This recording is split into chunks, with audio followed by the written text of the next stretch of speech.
Virginia Frischkorn, thank you so much for being on the podcast. I'm so excited to have you. You have a really interesting story and you have a really innovative business that you founded and that you're the CEO of. So, welcome to the podcast. Thank you, Angela. I'm so excited to be here. Yeah, I'm delighted to have you. And I'm so excited to tell your story as the founder and CEO of Partytrick, and also you navigating many of your entrepreneurial hurdles and building a business not only as a mom, but as a single mom. It is quite a journey, isn't Yeah, it? it is. I mean, kudos to you.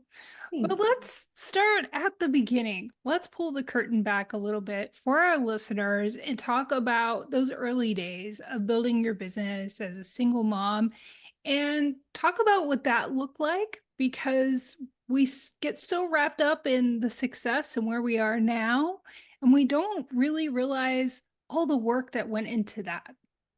Yeah, I started my first company actually pre-kids, and that's not the one that we're going to talk about today as much, but I started at the ripe old age of 24. And I think it's very different starting a business before you have children versus post. Risk tolerance, how you're approaching things, how you're looking at prioritization. And those early days of starting, especially Party Trick, which wasn't my first, again, but post kids was so wildly different. So I bring that up specifically and kind of want to anchor it that way because it was a lot messier. It was a lot more calculated. It was a lot scarier. But you still do it, right? It's a lot of late nights, a lot of early mornings, and the juggle is real.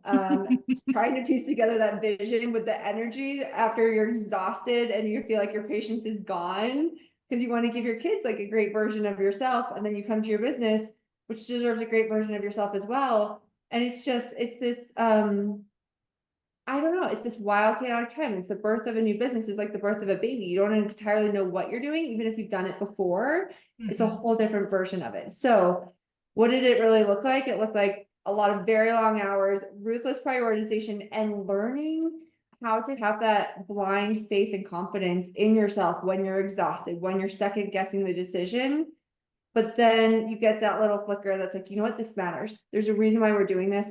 And there's a reason why I'm doing this also is like for my kids more than anything. For me, they're a huge driving factor that allowed me to push through a lot of self-doubt moments.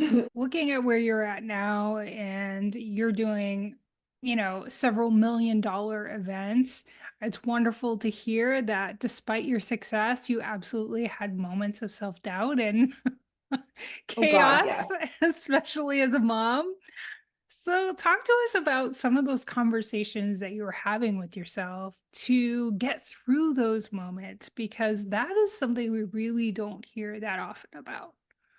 For better or for worse, so I got divorced when my kids were really little, and this goes back to kind of the mom and incorporating my children and how this all works. But my kids were 1 and just over 2, so they're close in age when this happened and when things really transitioned. At that point, was running Bluebird Productions. I launched 2 little sister companies to that. And I remember it was almost like a coping mechanism Mm. to throw myself into something where I felt like I knew what I was doing. So the conversation with myself when I didn't know what I was doing in a lot of my personal life was, okay, I knew what I was doing, and this was specifically with my old business pre-Party Trick. This is something I feel confident in. So the conversations when I was having self-doubt was like, no, I've done this before. I can do this again. I can do this again. I can show up strongly for my children. Fast forward, I shut all those down to launch basically from a service business to a tech-enabled platform. So my company's a software company. We're a digital platform that streamlines the event planning process. And that's what is a whole different thing for the kids. And so the conversation and how it relates to how I've been able to build this was, it was just wild in the sense that I didn't know what I was doing. I was constantly doubting, but my kids were older. And so I incorporated them, and I incorporated them when we named the business. And so Oh. it became, I didn't feel as alone. I think as moms, we feel Mhm. kind of alone and like, in what we're doing from a work capacity. And I really brought the kids in at this age because they were at that time 6 and 8. And I'm like, what do we think of names and what do we think of content? Mhm. And so I think when we have to be strong moms for our kids, Right. bringing that into the business when I in particular felt so unconfident, it allowed me to bring some of that confidence of being a mom into this and build a false sense of confidence, if that makes sense at Mhm. all. I'm like, okay, I know I feel good in this area of my life. If I bring my kids into an area where I don't feel good, for better or for worse, it really allowed me to anchor myself in those moments of self-doubt. And additionally, and I may have shared this with you, I can't remember, some of those early moments when you're like, I want to stop no matter what. I would think about the model I want to set for them. And one day I went to go pick up the kids from school and I had such a hard day. I was like crying on the way driving. And I get in the car and my son looks at me and he goes, Mom, do you have a podcast? And at that time we were running a party trick podcast. I was like, we do. And it's like, that is so cool. And it was this thing that I don't know if you've heard that. And my kids love podcasts. We listen to them on the drive all the time. Like it's a big part of our lives. And it forced me to keep going. And so I urge others to share like that balance of, you know what, you can be a mom and you can be a boss and you can show up and you can start this. And I think it sets an amazing example. And again, you want to leave your work at home and be present for the kids when you're in mom mode, but then also let them see that version of you. And so that's something that I've really brought forth. And I think it's taught my kids, especially as an entrepreneur, you can birth whatever idea, like dream it. Don't stop dreaming, dream bigger and dream bigger. And it becomes contagious, and then you get sucked up in your own story that you're selling to the kids as well. Oh, that's such a great story. And I think it's so important to remind moms that when we're working in our businesses or when we're working, period, we don't end being a mom. We can bring things to that position and that are strengths, but also we can bring parts of our business side and also bring that to motherhood and marry the two in ways that benefit us. And so I think that's a beautiful reminder of that. So you talked for a minute about Party Trick and how it's a tech platform. Tell us a little bit about it. And you're really innovating the event space. So what was that moment where you realized that there was some space for innovation in that industry? Well, I hate going back to the COVID story, but it was COVID, which now it's been 5 years or almost. And I started my career in the luxury event industry, was doing kind of multi-million dollar, well, I started with smaller, but obviously grew up to the point where we were doing multi-million dollar events. And I realized, look, everyone deserves this. Gathering is a necessity, not a luxury. Mm, Everyone needs community. We just do. It's a core mhm. sense of like who we are. And COVID really punctuated that. And so I saw that I had built out all the tools and the systems, these workflows essentially to teach other planners, because I started that company, trained a whole team, built a course for planners. I'm like, look, I have all the tools that if I can teach like a ski bum to do this, I can teach anyone how to do this. And I think the unlock with our platform is that it's content rich. And by that, we have these like curated guides, right? So it's like a paint by numbers. We call them blueprints. So what to do, when to do, how to do it, where to go buy the cute balloons, the YouTube video of how to blow them up, and then the timed reminder about when to actually do it. And so Wow. because it's content rich, it's not just here's a to-do list, it's actually really specific and it makes it really streamlined. So you almost have a party planner in your pocket. So COVID highlighted, look, we all need this. Like we need this in our everyday life, whether it is a movie night, whether it's just celebrating brunch and celebrating the fact it's Tuesday. How do we make that really easy for everyone? And I just couldn't find anything like it. Like everything out there was just so either over engineered or specific to event planners. And Mhm. honestly, it's the everyday person that needs a little help. And to be honest, moms more than anything, like we are supposed to be great hostesses. We're supposed to be great designers. I can Mhm. tell you, like I've planned over $100 million worth of events. And I need a lot of help when I do my kids' things. I'm good if you put me in a luxury environment, but give me a princess and unicorn everywhere, and I would love a party trick. So that led to kind of building it. Yeah. I love that so much. So you're managing so much. Well, first, I'm also thinking too, like, did you have a tech background or did you figure that out on the way? Great question. I have had to figure out that along the way. What I will say is when you build, and I think anyone who's like either been part of a home renovation process Mhm. or done their wedding, like a lot of times when you're building an event, you're basically building a big company. I know that sounds funny. Like you don't actually, you're building a product, right? And so Mm, building a tech right. product is like putting on an event. You're Mhm. bringing in 20, 30, 40 different vendors. You might not need to know how the electricity is going to be run. You just need to bring Mhm. in the expert in that area, right? And then make sure it's done on time, under budget. And so a lot of like for me with the tech has been a big learning. I think the big thing, and my kids, here's a good one. You know how a lot of people hate that why phase in toddler? Mhm. I think I hit the why phase at a great time personally, and I just learned that every time they asked why, I would ask why back, not necessarily to Mm, them, but it caused mm, me to be really curious about my business, about life in general, and why. So mhm. I'm that probably annoying founder who goes and asks all of my people, why are we doing this? How are we doing this? And I want to learn enough to be dangerous so I can communicate and articulate, but it allowed me to take a service background and actually turn it into a pseudo technical background because Mm, never stop learning, be curious, and yeah. you find the right people and ask your friends, who do you bring in? And the more you just talk over and over about it, the more these people start to kind of, come together. So yeah. Mhm. That's a really great reminder too. And you're creating this community around your business as well. And you find those go-to people that you need. And that curiosity is really great. Yeah. So, Virginia, you're juggling so much with the business and, home life. So, can you give us any like productivity hacks or things that help keep you sane while you're trying to juggle it all? I will say I'm a total productivity nerd. I mean, my whole platform is about like efficiency essentially and finding efficiencies in an area that's very much not. So I also like as a single mom and juggling, one thing I didn't share, I live between almost 3 locations. So I'm between the mountains in Colorado, Denver, Colorado, and New York. There is so much that like juggles for work, for kids. I love productivity hacks. So a couple really big things. It's again, lists are always going to be, I use Asana on a day-to-day basis to remind me when to take my garbage out. I use it to remind me and give me numerous kind of like tasks and reminders for all of the gifts like that I have to do. Again, I think many people do this, but that gifting closet, like I feel like with kids and running around, we are constantly needing to like the school activities and then the after school parties. So I would say those are some like kid related things from some sanity, personal. That ruthless prioritization is so incredibly important. It's the 20% that really moves the needle. And going back to like this mantra, I almost have it always say from my computer, like, is this the 20% that's going to make the difference or the 80% that's productive procrastination?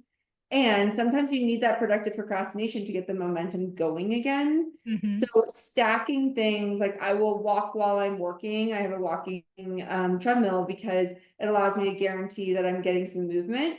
My brain starts working better during those. I also, again, I'm a big like pre-planner, so I use this thing called the taco method. I don't know if anyone knows, but Oh, it's very easy with kids. So tacos, so what can I terminate? What can I automate? What can I consolidate? And what can I outsource? And so at the beginning of every week, I go through and I'm like, all right, here's what it is. Let me ruthlessly prioritize for the week. What can I get rid of? Yes, it's on my list, but does it really need to be on my list? What can I automate? Like, is there a tool that can kind of help me with this? What can I consolidate? All right, let's push these together. And so that's about, again, calendar planning and then outsource. I'm fortunate to have a phenomenal virtual assistant who supports so much of my life, supports so much of the kids. And it was one of the most luxurious personal hires. But I will tell you, I would rather like not shop for 2 months or extend the haircuts, extend the manicures to have her support because it gives me peace of mind and it opens up the clarity. So from a productivity perspective, you can write those SOPs to allow someone to jump in and help. I'm going to give another random one. I even have like a little SOP for how I like to grocery shop. I know I sound psycho, but it means that I can put like a mother's helper or a neighbor who wants like an odd job can go and grocery shop because I have a very clear list. Here's exactly how it is, where it's scalable. So creating those little like productivity things that allows you to buy back a little bit of time. Those are really big ones. And then obviously like build white space for the unaccounted for. Life happens. Like my daughter has an outdoor ed trip tomorrow and my calendar is getting all moved around and I'm like, oh my goodness, how am I gonna do this? if you leave buffers, then you can make it work. If you schedule yourself to the max, which I tend to want to do, then you end up feeling behind and you end up in stress, flight or flight, fight or flight, and then you can't actually get through what you need to do. Right. So there's a lot all at once, and tongue twisters while we're at it. Yeah. No, I think that's another great reminder in not only some of the frameworks that you use to be productive, but reminding us that it's not just about your time, but your mental space.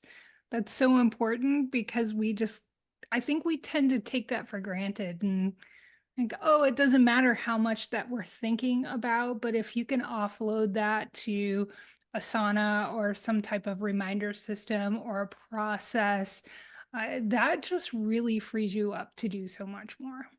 Yeah, the mental load and the mental burden as women, as moms specifically, that we carry, trying to remember every little thing. I mean, cheesy, but put the list on the door, put the list next to your computer, write it down. It really helps because then you're not constantly thinking about these and letting the hamster wheel go. And those moments that you start to spiral, I'm a big fan of breath work. It helps me ground myself, get that clarity so I can fall into hyper productivity. That is the best. I listen to like the weirdest woo-woo brain waves music because it helps and I Yep. love it. And I think that again, every little thing, every bit of support, if it gets me that much, 1% better every day, hey, it works. And I love that. And then it allows me to be more present when I'm with them. Yeah. Don't be afraid of the woo woo. Love the woo-woo. I love the woo-woo. Yeah. Me too. Mhm. So you've had such a journey and you've built this incredible business while building a family as a single mom. Are there any things that you wish you could go back and tell yourself before you took the leap to maybe start your first business or party trick? Great question. I think we always wait until we're ready, right? And like I have a product right now that we're about to relaunch again, and it's not quote unquote ready. You're never ready. You're never ready to have that kid. You're never ready. I mean, we think we Right? are, right? And it's like we think we are, but then all of a sudden you're like, no, I'm not ready. I'm not ready. Just take the leap. It's like the good old Nike, just do it, right? And so it's okay not to have the answers before you start. You don't want to go in a complete reckless self, but like, and I've gone in with some ventures that I've started and been like totally reckless. I had no plan. And others Mhm. have over planned. And then I look back, I'm like, why did I go so deep? Like I already knew, listen to your gut a little bit. So Mhm. it's okay not to have the answers, and you're gonna figure things out by doing, not waiting until you're ready. Mhm. Don't wait till it's perfect. Like perfection gets in the way of progress. So you should always be a little bit embarrassed of that first website, that first email template, the first product. And if you think it's perfect, you've waited too long and you're going to slow down the progress and you're going to slow down innovation. Like the feedback is going to be the best, what people actually say, that's going to guide you more than what you think is being perfect. Right. I Those are my love that mom you gave clients. us, yeah, I love that you gave us permission to be embarrassed about that first thing that we create because you can always edit it. It's not going to stand the test of time. It's going to go through so many iterations and you're going to grow as an individual. Your business is going to grow. It's just the beginning. And, perfectionism can even keep us from even starting, honestly.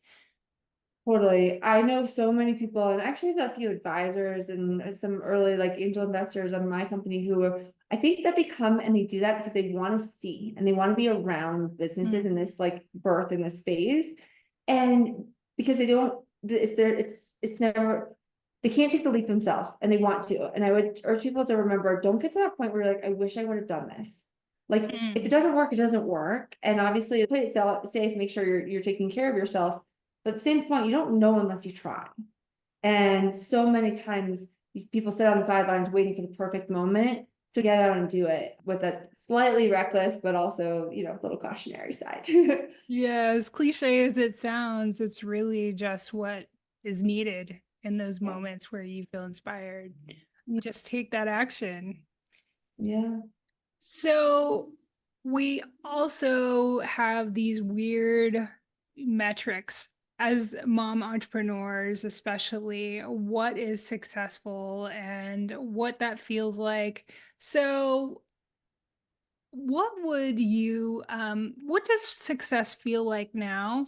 And what do you compare it to what you once thought it would look like and feel like?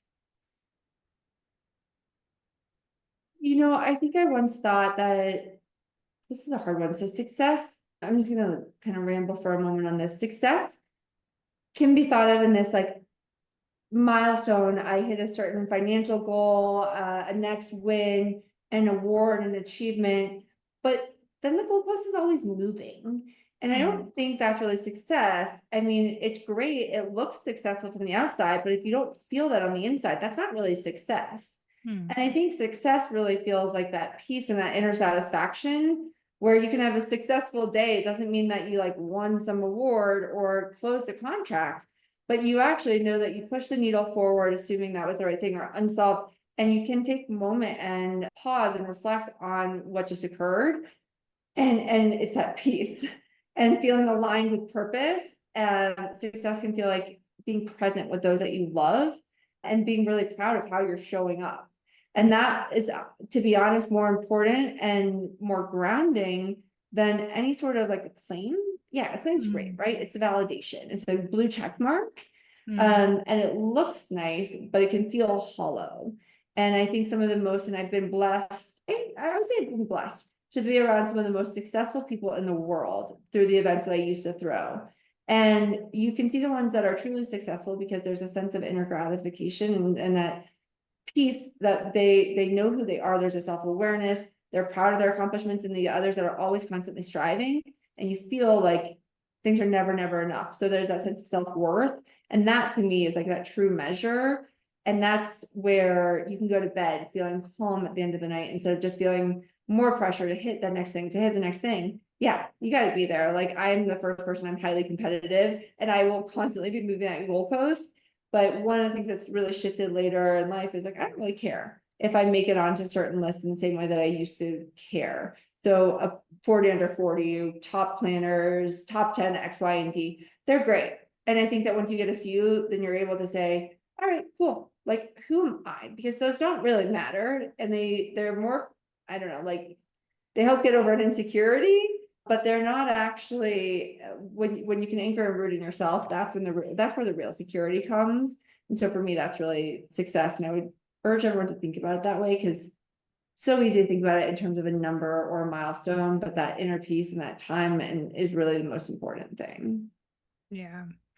That is a really wonderful reminder because we have this idea of success, especially in the early days of starting your business, and that evolves and we evolve and your business evolves. And I hope listeners are checking in with themselves as to what that definition of success is and how they're feeling. It's so important. So, before we wrap up, I wanted to ask you if you had a parting thought to give to any listener for their next hard moment, because we have a lot of hard moments in business, whether it's the decisions we have to make or juggling the children and work and all of those things. What would that be? You're not behind, you're not doing it wrong. No one knows what they're doing. No one knows what they're doing. Everyone pretends they do, but they don't. We're making up as we go always, and building a dream and raising a family, both, they're incredibly messy. They're beautiful, they're non-linear. And be proud of the process, not just the outcome. Enjoy the process, not the outcome, because again, then you're constantly moving that goalpost. And then, one last fun little reminder, have a fun pump up playlist. Make your theme song, get those songs that when you're having those rough times, because for me, like music has been one of those things that shifts and it can remind me. And if you listen to the lyrics, I love Unstoppable by Sia. Like it is just Mhm, such a power, like it reminds me I can do anything. mhm, Which I really need on those hard days to kind of like mhm, push me through. mhm. So it's easy to like have the warm fuzzy of like you're not doing it wrong, but also sometimes like get that power music to keep Right. yourself pushing through. Yeah, keep that momentum going, even on your hard days. Completely, completely. Celebrate the wins, every little one of them. Right. Absolutely. Thank you, Virginia, so much for sharing your experience and your insight on building a business, especially as a single mom. I'm sure that you really impacted listeners today. And I'm sure they want to learn more about Party Trick, and you're making an impact with that as well. It's so important to have a resource that creates the moments that create memories for us and our families and making it simpler and easier. It's part of that taco. It is, it is. Yep. It's got actually all of those things in it. It's like outsourcing Right. someone else, totally. All about talk methods. So Right. So if they have a party they need to automate and they need help with, where can they connect with Party Trick? well, you can find Party Trick at partytrick.com. We're on Instagram, TikTok, App Store, Google Play. If you ever want to reach out personally, I'm always happy to connect. Find me on LinkedIn, under Virginia Frischkorn.